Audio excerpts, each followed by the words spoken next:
Anti-Socialites Universe Media.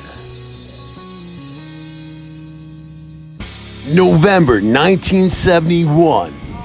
Skyjacking, demanding $200,000 and disappearing. Mr. D.D.Cooper. Board the Southwest Airlines Flight 305. D.D.Cooper used a bomb and a suitcase to hijack the plane. Jumping out of a plane at 750 miles an hour with $200,000. And then vanished, never to be seen again. Once upon a time, I prayed to Jesus for a lot of money. But it kind of took a while. Because D.D. Cooper was involved. And this is like one of the fucking truest fucking bank robbers you probably ever known. In the airspace between Portland, Oregon, Seattle, Washington, on afternoon Wednesday, 24th, 1971, a man purchased his airline ticket using alias, whatever, Dan Cooper, D.D. Cooper. But because of news miscommunication, became known in popular lore as D.D. Cooper. He extorted $200,000 ransom, equivalent of, I guess, $1,260,000 in 2019, and parachuted to an uncertain fate. Despite an extensive manhunt and protracted FBI investigation, the perpetrator has never been located or identified. And that is a lie, because the body remains underneath a house that was a long time ago. It's on 29th Avenue. Because it was written in a diary. There was two twin ladies. He came to their house. He was both seeing them. My mom took care of them when we were growing up and stuff like that. And you know, they would bring the groceries and they would sit on their picnic table right on 29th Avenue. It was 3021 East 29th Avenue. And I guess about 4 or 5 houses up, they lived in this yellow house. They would grow sunflowers like crazy in the backyard. Little did you know, after, but you have to wait. So, my mom was sitting outside having a normal cigarette, and one of the sisters were like, "Hey, I need your help, my sister is in trouble. She's been laying in bed all day. So I ended up coming out because I heard something like that. And I ended up going with my mom. We walked all the way up the hill, inside the house, and we saw a lady. She had like a bed sore on the other side, so helped her move over and helped her kind of get out, you know, so she wouldn't get so stuck, and you know, because the other one had a little bit of dementia because she forgot about her sister because she was shopping, and when she stopped at the table, she remembered about her sister because every day we would walk up and down. And we lived there for probably like 15 years. Anyway, so when we got inside the house, we helped her out, fixed her nails, got her sitting up, and then her sister was like, "You gotta read this, you gotta read that, and I gotta tell you a story. We were dating this guy." And I didn't know anything about any history until my dad kind of told me, like, a little bit later on in life, right? Till I have like proof of a love letter, a postcard, a plane ticket, the exact plane ticket from D.D. Cooper. He stole from somebody while he was on the plane.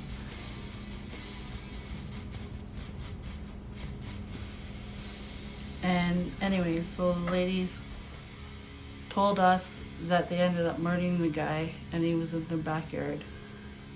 So they had cans of money hidden everywhere around the house. We always thought they were pack rats. And, you know, they always had like little gizmo gadgets here and there, but it wasn't garbage gizmo gadget. It was actually like the old, you know, my mom always tries to help, you know, help clean up, you know. The reason why they're hiding all that stuff was because they did something wrong. And they were trying to hide money, and you know what they had? Was stock bonds, fake checks from back in like ancient days.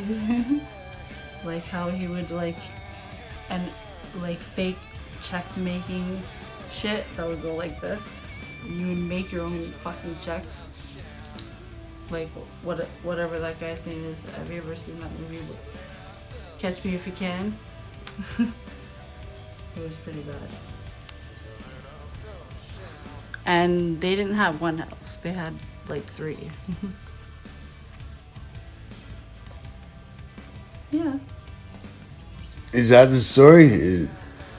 Well, anyways, the one lady ended up going to the hospital and having care, which she needed. And want to stay back so we can clean up the house so her sister can come home. And that's what we did, but she actually did give us money. We didn't take anything. They were giving us here and there, and we were hiding stuff for her sister when she came home, but ended up public trustee, government ended up coming in there, and you know, my mom wished she was always around there, but my mom's dead now, so I wish they were. I feel bad. Back in the day, you know. My mom was so kind. She was always helping people. But I prayed to God when I was younger to be rich. You always be nice to old ladies. You never know the history behind everything. And I didn't know anything, but yeah. That's all I know. Until next time. Well, we're going to take a short break, but we'll be right back with more on D.D.Cooper, the man who jumped out of a plane at 750 miles per hour, 200 grand, interview with John and Amber Onland by Anti-Socialites Universe Media. So my name is John Onland. I had a sketchy situation in my whole life. I've been poor, I've been rich. I've been really rich a couple of times. One time was because of these old ladies that lived on 29th Avenue. And they were D.D. Cooper's. Freaking, one of them was his girlfriend. And so she had all his cash. And she hid it. And she hid it in the freezer. She hid it in stuff that she hoarded because she was a hoarder. And her whole house was filled right from ceiling to fucking floor full of shit. You wouldn't believe the stuff this woman had. It was unbelievable. We even got paid by the freaking city of Vancouver, that society that looks after fucking crazy people. So we got all this money. We got like $75,000, $80,000, maybe more, maybe like 100,000. It was so much money we couldn't even count it. We couldn't count it. You could put it in a bucket, in like a plastic bucket. You could put $100 bills and $50 bills and $20 bills inside this plastic bucket, and it still wouldn't resemble the money that we got from this guy.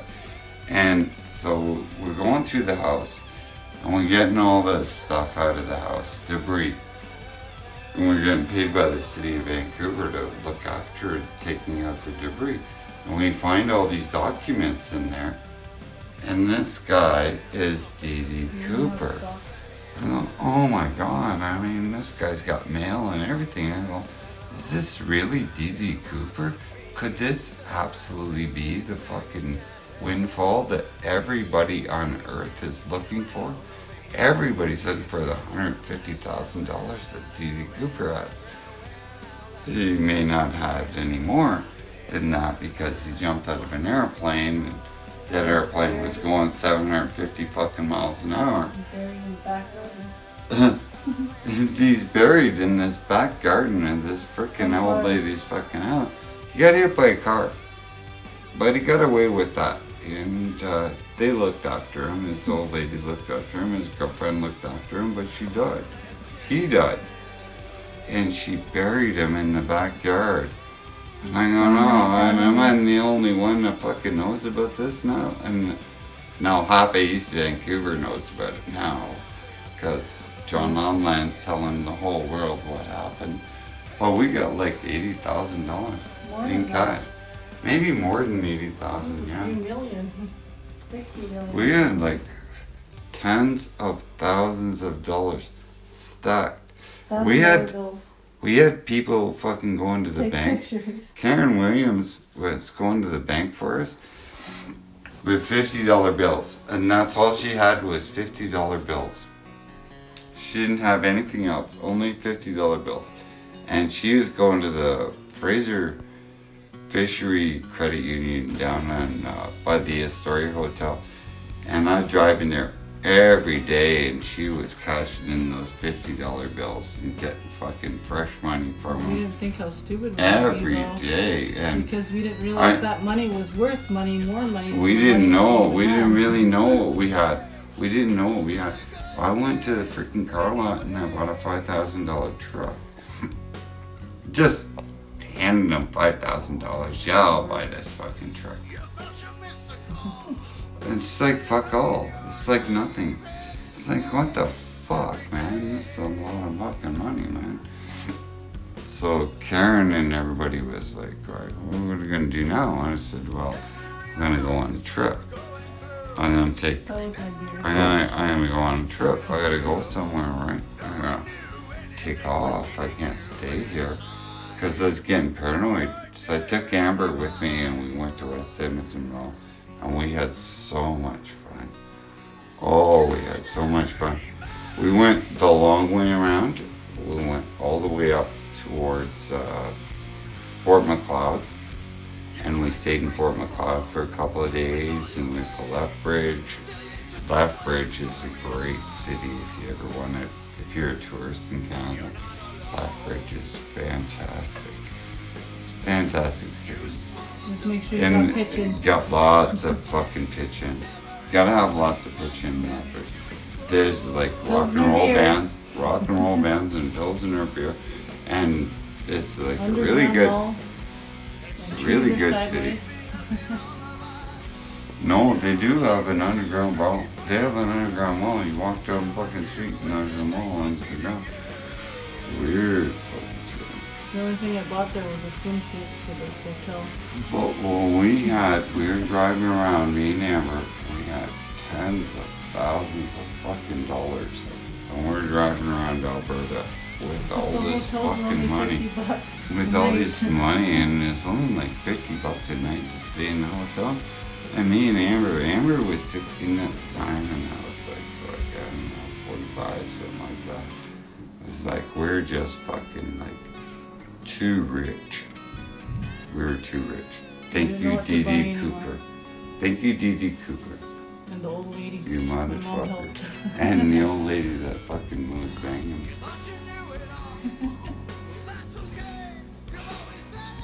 But That's the truth. No, that's the truth.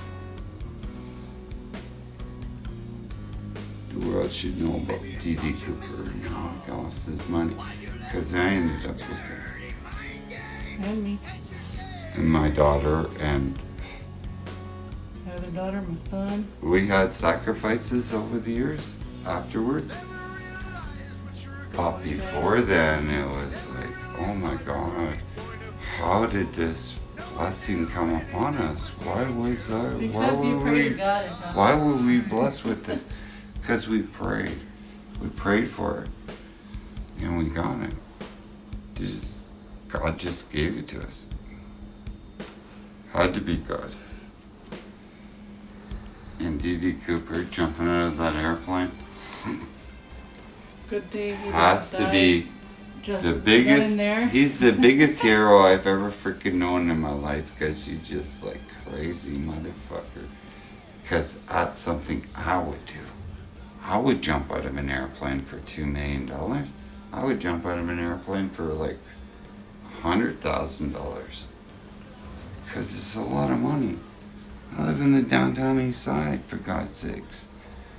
I live on Skid Row. I live on Carnarvon Street. Right beside the Salvation Army. Of course I would jump out of an airplane with freaking $500,000. I would jump out of an airplane with nothing, just for the hell of it. But my friend, he is gonna go down in history some way, somehow. We're gonna get his story out. His name is, he's a Cooper, man. He's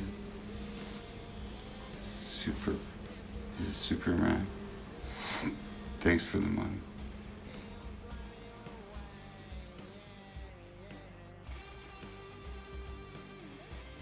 True life story of D.D. Cooper, told by John and Amber Onland in a personal interview by Connor William Sloan KEILLER for Anti-Socialites Universe Media. All rights reserved. Copyright 2020. The all-new hot buffalo spice dipping sauce here at McDonald's. Come try it today with a 6-piece of our world-famous Chicken McNuggets, made from 100% gutter-fed seagull and pigeon. Open late.